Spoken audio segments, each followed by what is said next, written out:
for solutions. And I feel like a lot of times we get caught up in the problem and not get caught up in the problem solving. So it's always, anybody can point out the problems, but who gonna do something? You could be like, the dish is not washed, but who gonna wash them? So I'd rather focus on the solutions. Right. So growing is a solution more so than like, oh, we can't eat, we can't do this. A lot of people are defeat themselves, but we can get it out the mud. We can grow food. We can purify water. We can do a lot of things ourselves. That can build up the confidence that's needed to kind of pull out of the system, pull away, not be so dependent, not be as vulnerable as we are. And it's good you brought that up because, we were talking about the RBG party and celebrating the life and legacy of the most honorable Marcus Mosiah Garvey. And one of the things I tell people as a Garveyite, I believe in self-determination, self-reliance, and self-governance. And there have to be some things that are so important to us that only we'll do them for self. And I want to transition in a second to talking about the African Sunday School because I think that is a great example of self-determination and self-reliance. But if we do some things for ourselves, let's say, for instance, we establish a school. We don't take any outside funding. We dig deep within our own pockets and our own resources. We make some sacrifices, and we build that school. Can you imagine what that would do for the confidence of the group? And if we can do one, we'll say, "Wow, we did that one. We can build a community center too." And then you'll just start seeing projects and initiatives, and you'll start seeing a lot of progress. I think that's what we underestimate as far as morale. What doing for self can do. Having your own, seeing your own succeed, like how that'll boost your morale. When you're used to hearing about, Martin, they killed him, Malcolm, they killed him. You're always hearing about the death end. That's not really a morale booster. I mean, there's definitely ways to find pride in it, but a lot of people ain't trying to die, especially young, bright kids. They're not trying to hear about that. They're trying to find other things. So if they see or be a part of victories or morale boosters, who knows what that'll do for us on the innovative end as far as advancing our society to the next step. So I'm over here smiling because I'm finna push a button real quick. But before I do that, I want to invite our listening audience to call in. If you have any questions, comments, or concerns, please give us a call at 314-388-9622. Again, that number is 314-388-9622. So I don't have a TV, right? And, I don't always know what's going on in the media. And my saying is I'm less informed, but I'm more aware as a result of not having a TV. I do know the Olympics are going on, and I do know that I've been seeing I wanted to talk a lot of stuff on the internet talking about the first black person to do this and, the first black person to do that and breaking world records. It's 1916? Huh? It's 1916? Yeah, and breaking records. And when you said something about group morale and, celebrating successes, that kind of triggered some thoughts. I want to kind of get y'all opinion on, are those things worthy of celebrating? Should we be celebrating? And again, this is our personal opinion. We're not trying to force our opinion on anybody at all. But is that really anything worth celebrating? The achievements and the so-called accomplishments that we're making in the Olympic Games on behalf of the United States. I was just in the Hunger Games. Yeah. That's what. That's really the movie it remind me of because Hunger Games was, oppression, and they forced them to go out and do these games, and you win a victory for them, and it's like, it's a big show for the U.S. old good U.S. of A. I'm not particularly impressed by it, and I feel like. I'm impressed by the young ladies. Their persistence, their being courageous. you know, the amount of work they've put in. I give them their props, and I'm so proud of them for, you know, being so determined and motivated, and actually being, you know, good young girls and good young role models. So it's nothing against them. It's just the whole, you know, thing of, I was actually reading your status, Rod, where you were saying, what if we had an African, you know, well, it was, you know, based in Africa, and we had an Olympics for that. And I was just like, yeah, like I'm to me, it's like we're so busy trying to be accepted and impress a system that was not designed for us, was not built for us, does not fight for us, does not do anything for us. And why not? We're wasting all this energy trying to be a part of that when we can just do our own. Like, that's my whole thing. We can exert that energy into building our own. And I feel like if we would have done that, or have been doing that, then we would be further than we are right now.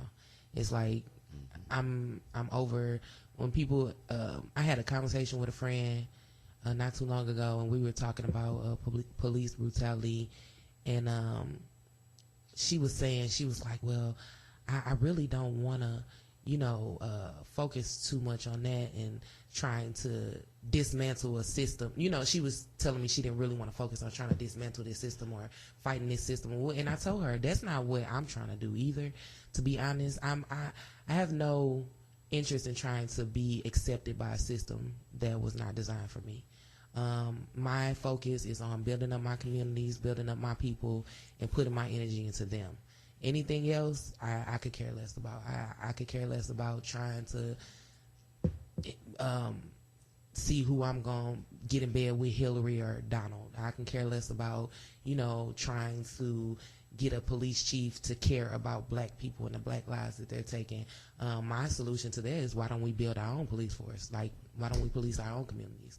I'm not for something that was designed as overseers and catching slaves and basically keeping us in line.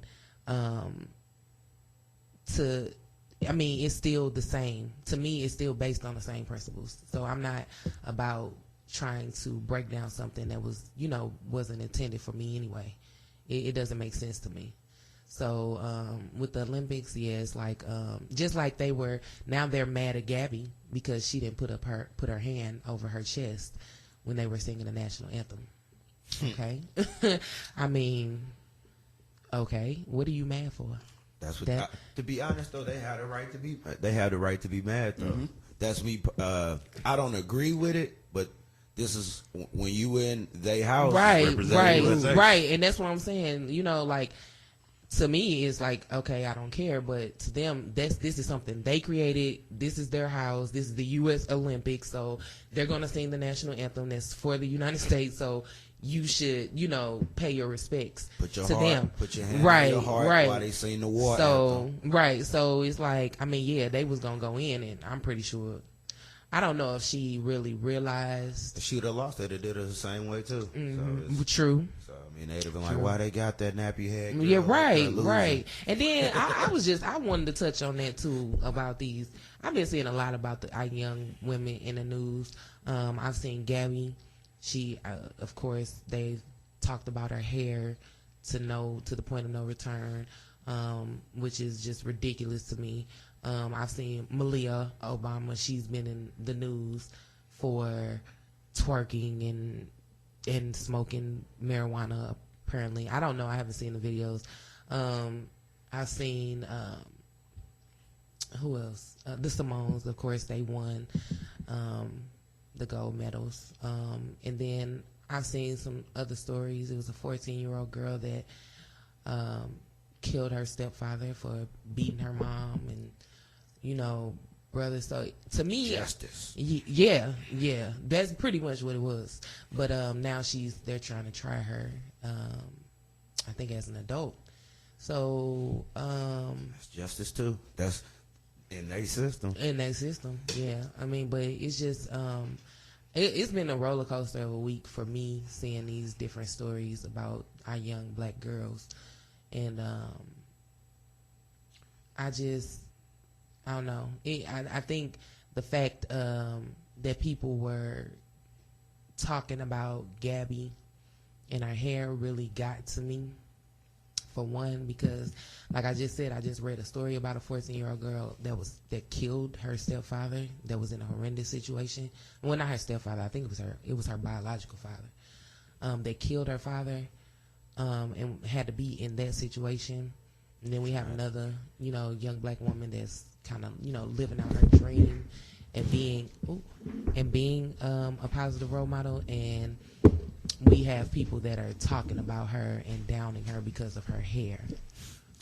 That's the system. Right. And it's like, really? That's the trickle down effect of giving away your resources. So our resource, we quick to say, well, we don't have any resources. Our main resource is a natural resource. Mm-hmm. And you can see it in the Olympics, from Gabby to the U.S. basketball team to the track team, swimming. Right. The weightlifter.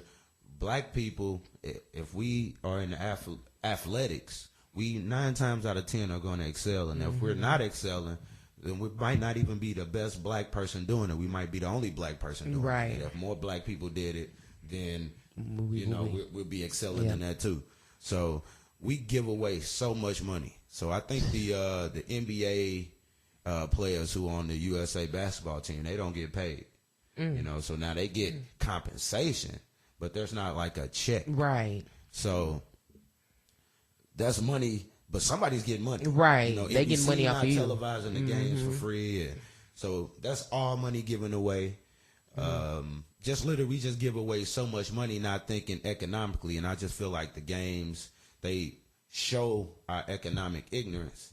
And with economic ignorance comes other stuff. Right. Like talking about Gabby and picking apart your athletes and them having to walk on eggshells and, but even though you're making all this money, they don't want you to recognize it. So they got to create so much scrutiny to keep people from saying, well, you guys just created $30 billion for the U.S. Right. Or this and that. They gotta create a diversion, because if there's no diversion, then we're gonna start thinking. That's when it's the problem.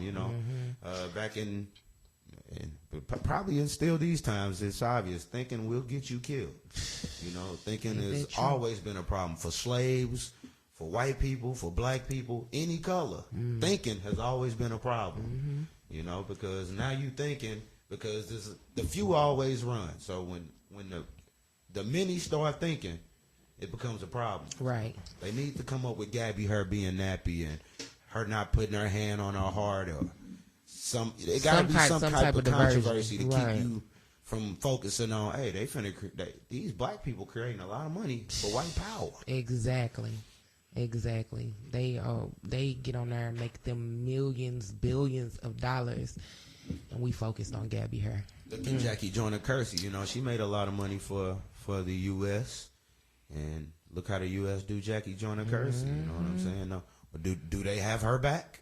You know what I'm saying? Like she had, she ran, put the flag on her back and everything. And she was trying to do things in the community. They're not really about that stuff. No. I think one of the most interesting things about the Olympics to me is, I think back to 1968, was it Mexico? The social protest with the brothers that raised their fist in the air. I think of, even just athletes of the past. I think of the Jim Browns, the Muhammad Ali's, the Paul Robeson, these athletes that use their platform to really speak out. You know what I'm saying? Often a world platform to speak out. And, I had a thought the other day. I was like, wow, in this climate of police brutality and all the stuff going on, it would be nice to see some athletes actually take a stand and use this platform to make some type of statement, right? But, it's kind of like going back to the first show I think April and I ever did. No, it was the show that after Muhammad Ali passed, and we were talking about how nowadays people so afraid of endorsements. From what I understand, I didn't follow it much, but when they got on the young lady for not putting her hand over her heart, she went to Twitter and apologized because she was more so concerned about losing protecting them endorsements, right? than, you know, being seen as whatever.